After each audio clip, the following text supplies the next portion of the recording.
All right, got a little bit of an update here on the Thunderbird project. Take you for a bit of a tour, tell you what I'm up to. So basically right now, just working through a few bugs. Actually more than a few, but I don't know, 5 at the moment, I think.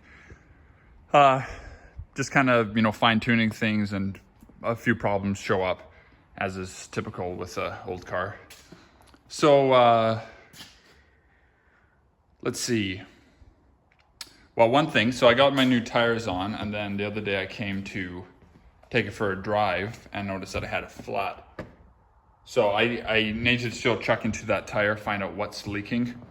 Hopefully it's not a rim leak, a seal leak around the rim, because that would mean I'd have to go get it remounted, and it could mean that the rim's not any good.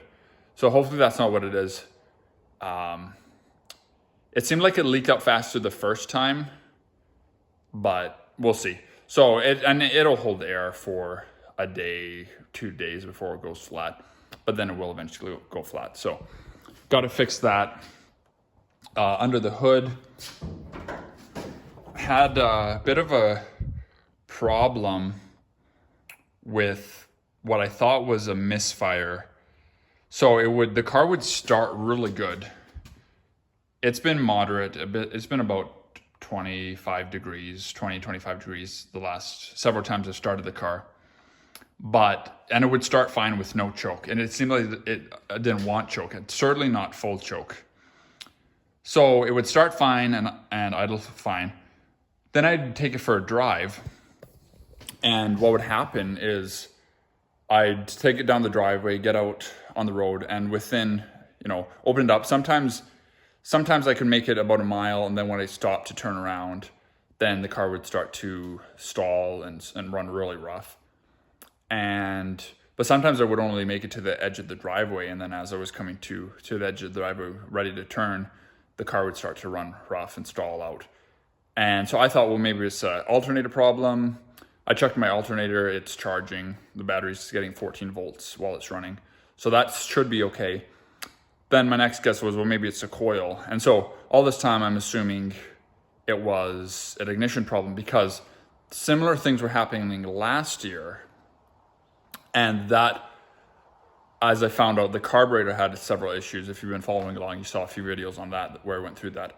So anyways, to get to the point, I think now my thought is, so I did take off the coil, the one that I had, the replacement one, and I put the original one back on, thinking, well, maybe it was a bad coil. That didn't really seem to make a difference at first, because the car ran rough at first, but then it started to run okay. So then I was like, okay, well, maybe it was, I don't know. But then the second time, so this was the last evening, the second time I took it out, I noticed the engine was pretty warm. Like I had run it, idled it for a couple minutes, and then drove it for maybe 6 minutes, something like that. It basically drove 2 miles up and down the street.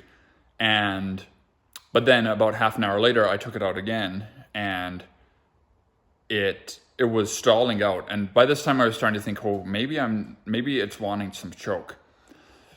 So like I mentioned at the beginning of the video, it'll start without any choke. I can have it fully open, no choke, and it'll start with just a couple pumps of the pedal. And it'll stall out, like typical. But if I keep it the throttle, a little bit of the throttle for, a minute or so, and then I let off the throttle, it'll idle really well. So I was like, okay, well, it doesn't want any choke, because, especially with, I think, certain builds of motors, it will require more or less choke depending on what compression ratio your engine is and all those kinds of things. Also, a lot of more like drag race type carburetors or performance carburetors don't even have a choke. And the start procedure for those is typically, a couple pumps of gas, a couple pumps on your throttle, then you start it, and then just once it kicks, then you hold it at a certain RPM until the engine warms up, kind of, and play around with that a little bit. But so that's basically where we're at. I think what's happening though is, even though it'll start without choke, when I take it out to drive it, you know, going at a little higher RPM, whatever, you know, a little more strain on the motor, it's not liking that, and then it's starting to die out. Because I found last night, when it started to stumble, I pulled it to half choke, I closed it to half choke, and then the RPMs went up a little bit and the idle smoothed out.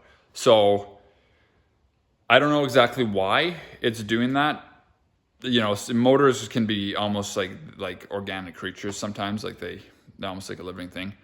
So I guess it just wants more choke. So that's kind of what I'm thinking currently that I'm dealing with. So I'm going to leave the old coil back on. It's working, and just go from there. And then last night after the second drive, came back and shut it off. It didn't want to shut off right away. And there's something they call it dieseling, which is, you know, sometimes you have a diesel engine that won't shut off, or you have a runaway diesel. So that's why they have the term there. But basically what happens is you turn your key off and it kind of like wants to turn off, but it won't. And there's a couple of reasons. Well, it won't at first. Normally it will after a bit. But, you know, it probably did a couple rotations before it shut off last night. A lot of different reasons for this, but I think in my case, what's happening is that I had my idle too high. And I set my idle higher than it should have been because it was stalling out. But now, in light of what I think might be happening with the choke, and I knew it was kind of technically out of proportion. Like I had my idle set too high for what it should, you know, higher than it should have been on a properly functioning carburetor. But I was like, well, it is what it is kind of thing. But now I'm thinking, okay, maybe it's because of the choke. It actually wants more choke than I thought it did. So anyways, so I'm gonna, you know, when I get around to firing it up, I'm gonna reset my idle mixture, drop my choke down, and just give it a lot more time to warm up. Well, before I set everything, I'm gonna get it nice and warm, then set everything. Hopefully that'll mean that I can dial down my choke, and therefore hopefully that'll solve the dieseling problem. So it's done it before when I had the problem. If you watch my videos, when I went through my carburetor and all the problems with the secondaries and stuff, that was causing a kind of like a runaway high idle situation. But what happened last night, I don't think is related, because I think what it is now is the choke's too high. But basically what happens is, because the idle's too high, when you go to shut it off, you have a hot cylinder and you have your mixture going in, and that can cause a little bit of dieseling. Other things that can happen too is if in certain scenarios, if you're running a really hot spark plug, that can cause it. Because with the carburetor, you know, it's with fuel injection, your injectors stop when you turn the engine off, or they should, right? But with a motor like a carbureted motor, you have that mixture that could still be coming into the cylinder. So if you have maybe an older engine with a lot of carbon, you can have what I think they call like hot tips or whatever. But you have like pieces of glowing carbon in your cylinder that can ignite the fuel mixture. Or if you have a really hot spark plug, your spark plug can be hot still and ignite it. Or in my case, idling. So I've never, you know, I'm just going off of what I've researched about this. But I think the most likely scenario with this is that the idle is too high. So anyways, a lot of explanation for that, but hopefully that made sense and hopefully that'll help somebody. But yeah, then aside from that, it got a knock when I shut the engine off. It like knocked, and then I started and stopped it a few times, and then it was only doing it, I believe when I shut it off, it was doing it. So at first it did it again when I started, and then now it's only doing it when it shuts off. But it's kind of like a clunk. So I don't know exactly what's going on. My first guess is maybe the starter's a little loose for some reason, like maybe the bolt backed off. So I got to check into that, because that could be a bit of a problem. Hopefully it's nothing serious like the torque plate coming off or anything, or flex plate. So yeah, a few things like that. So I got to patch the tire. I got a couple of leaks in my both mufflers actually have leaks. Now they're kind of like pin leaks, nothing serious, but to pass inspection, they technically, there can't be any leaks. Now they don't say anything about using patch, so by the book, it should be fine. I had tried this stuff here, And what happens is it goes on and you're supposed to let it dry and then run the vehicle. But what was happening is, I think because there was a little bit of water sitting in the muffler, it wasn't draining properly, then it was starting to kind of weaken it. And then what was happening when I run it would just like this bubble would form out of the dry stuff.